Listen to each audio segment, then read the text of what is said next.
Discomfort often signals opportunity. Before I started my own business, as I mentioned earlier, I was an executive at a publicly traded sports club company.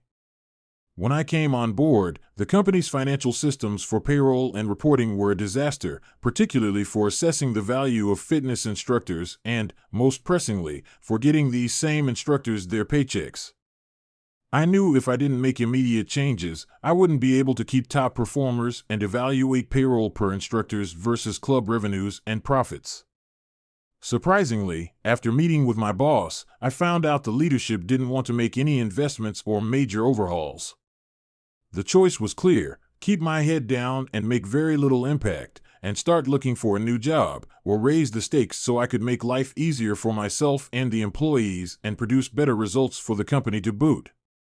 The first option would be comfortable and easy. The second option would require living with the knowledge that my job could blow up quickly. I shared my concern with my girlfriend at the time, and she told me she knew a fellow in her tech department who was a whiz at financial modeling and who created software on a freelance basis. So I traded him 2 executive club memberships for a piece of financial software that he developed per my specifications. I showed it to the leadership team, and even though they weren't thrilled that I flew under the radar to get it done, they loved it and rolled it out company-wide.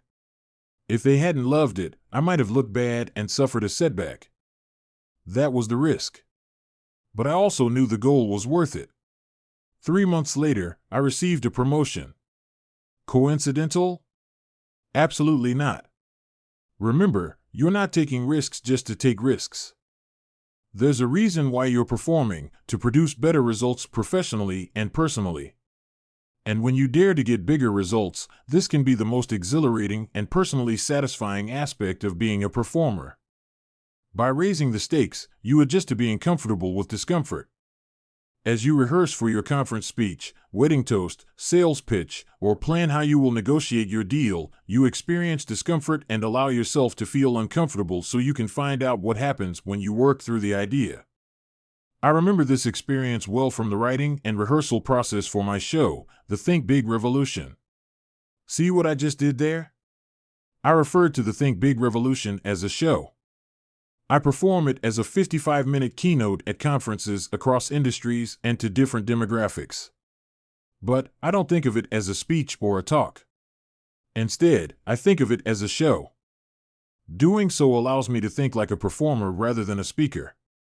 It encourages me to show rather than tell. It compels me to take more risks and make bigger choices for the audience. There's a scene in the Think Big Revolution show when I talk about raising the stakes and being comfortable with discomfort. I tried on the idea of wearing a pair of red 6-inch high heels during the scene to demonstrate being comfortable with discomfort because it made me both physically and emotionally uncomfortable. I knew the audience would never forget the point. Would the choice work, or would I look like an idiot? I didn't know. But, instead of saying no to the idea, I took the time to rehearse it to see if it would work. If it did, I'd keep it in the show, even if it made me uncomfortable. After all, the job of the performer is to serve the audience, no matter how uncomfortable he or she is during the process. After kicking the idea around for a few weeks of rehearsal, I took it out of the show because I found a better way to illustrate the concept. However, I would never have ultimately found a better way of doing the scene and nailing my point had I played it safe from the beginning. Raising the stakes for better performances. Pushing the comfort zone is what great performers do well, because time and again they discover that by playing all out in rehearsal they find the smaller or more refined choice that brings the character to a new level. In Marlon Brando's famous audition for The Godfather, he took the chance of stuffing his cheeks with cotton because he wanted Don Corleone to look like a bulldog. It worked so well that not only did Brando get the part, but Francis Ford Coppola recreated the look for the character with a plastic prosthesis. Another way of raising the stakes is making a promise to your audience. The promise has to relate to something that matters to you and is reflected in your subject matter. And the promise is something you've worked through in your rehearsal process and are confident you can deliver. When President Kennedy said in an address to Congress, "I believe that this nation should commit itself to achieving the goal, before this decade is out, of landing a man on the moon and returning him safely to the earth," he was making a promise. and raising the stakes for his administration. If you're making an annual presentation about your department's objectives for the year and you start the speech with a declaration that by the same time next year you will increase net profit from 9 to 15%, you will have the attention of everyone in the room. Yes, yes, yes, you absolutely have to have a smart strategic plan to actually make this kind of promise.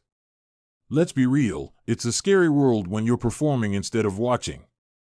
If there weren't risks in performing in high-stakes situations, the rewards would be far fewer. It may feel like you are balancing on a high wire with people torn between wanting to see you fall and wanting to see you cross safely to the other side. But that's all in your mind. Most people, especially an audience, don't want you to fall. They want you to take risks so that it feels to them like you're balancing on a high wire, but all the while, they're rooting for you to make it to the other side successfully. If you can do it with some flair and a bit of panache, they'll stand up and cheer for a job well done. When you complete the high wire, high-risk act with grace, you've won the room and the crowd.